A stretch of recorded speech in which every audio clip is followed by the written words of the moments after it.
নমস্কার বন্ধুরা, স্বাগত আরবি ব্লগে। তো আপনারা কেমন আছেন? আশা করছি সবাই ভালো আছেন এবং আগামী দিন সবাই ভালো থাকবেন। আমি চলে এসেছি নতুন দিনের নতুন একটি ব্লগ নিয়ে। তো ঘুম থেকে উঠতে দেরি হয়ে গেছে।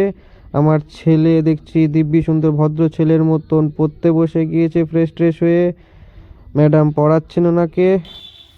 ক্ল্যাপ ক্ল্যাপ মানে আই ড্যাশ মাই তোমার এই ঠান্ডা লেগেছে? কাশি আটকে গেল। আই ড্যাশ মাই হেড কি হবে? I dash my head. Note clap run না স্ট্যান্ড। বলো। Note note. I dash on my leg run না স্ট্যান্ড। রান্না স্ট্যান্ড। বন্ধুরা, বাড়ির একটা হাউসওয়াইফের প্রতি কত যে চাপ থাকে, কত যে কাজ থাকে, তার শুধুমাত্র তারাই জানে। সকালবেলায় উঠে ফ্রেশ হয়েছে, ফ্রেশ হয়ে টিফিন করেছে, ছেলেকে উঠিয়েছে, ছেলেকে ফ্রেশ করেছে, দিয়ে আমার একটু শরীরটা খারাপ, তো আমাকে খাওয়াচ্ছে, আদর করেই খাওয়াচ্ছে, খেতেও ভালো লাগছে।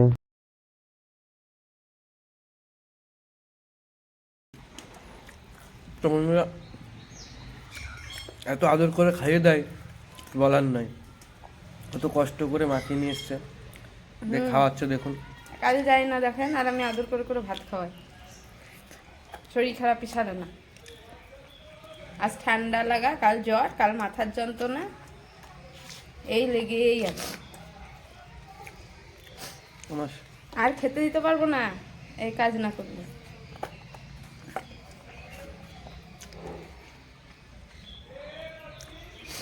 তো আপনাদের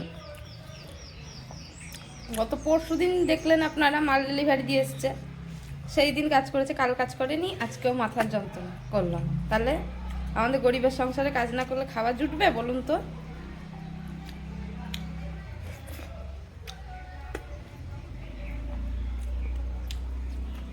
A few moments later.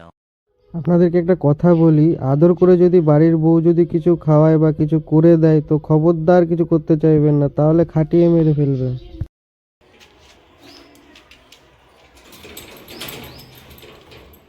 ঠিক আছে তাই শরীরটা খারাপ বললাম, দেখুন কিভাবে খাটিয়ে মারছে, দেখুন এত ভালোবেসে খাওয়ালো যে এখন খাটিয়ে তার উসুল তুলছে।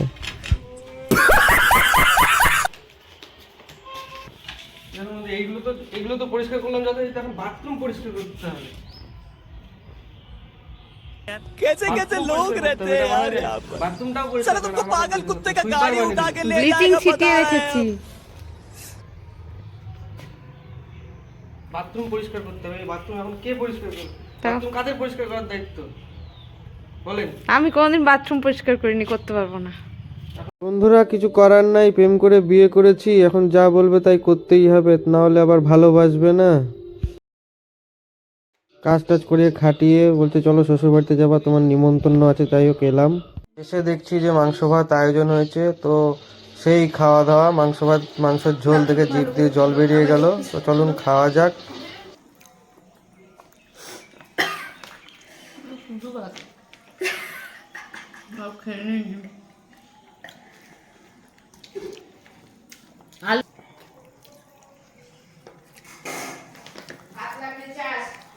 ঠিক আছে। যাই হোক, সবার লাস্টে এসে আমার শাশুড়ি মা এসে মাংসের ঝোল দিয়ে গেলেন। তো এখন আমার মিসে আরামসে খাওয়া দাওয়া করছে, আর আমার সঙ্গে কাড়াকাড়ি করছে না। তো চলুন দেখুন।